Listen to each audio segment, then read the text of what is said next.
سعید مومین و سیفالدین دورانوف‌ها تا یک ماه پیش به قلاب گناهکار می‌شدند.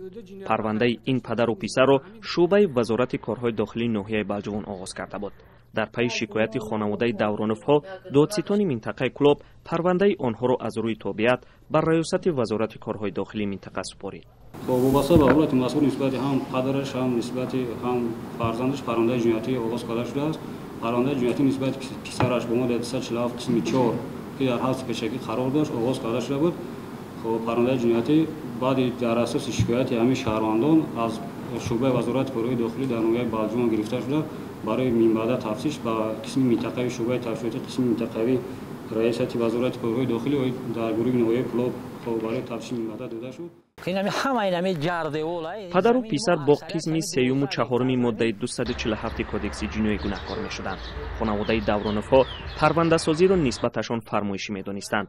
بعد انجام تفتیشات پرونده پدر و پسر در اساس سند او قطع کرده شده، سیفالدین از بازداشت رها می‌شود.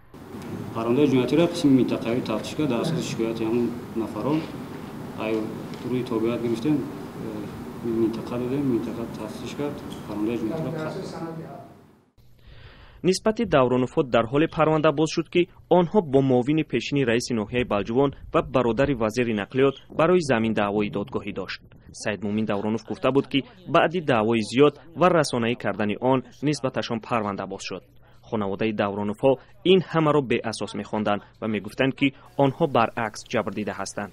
بچه مرا مثال دیلا کردن اینا مثال مرا خدمت آزاد کردن ولی مرا با تهدید کرده است که ولی تو بود چیدگی نیست ولی من ترا با میارم محکم میکنم. من مثال با مادرم قسم که من ترا ولی میارم محکم میکنم. با مادرم قسم میگه که من ترا ولی میارم محکم میکنم.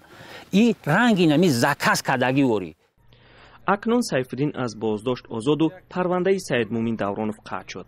بعد قطع شدن پرونده هایشان آنها خاموشی را انتخاب کرده اند.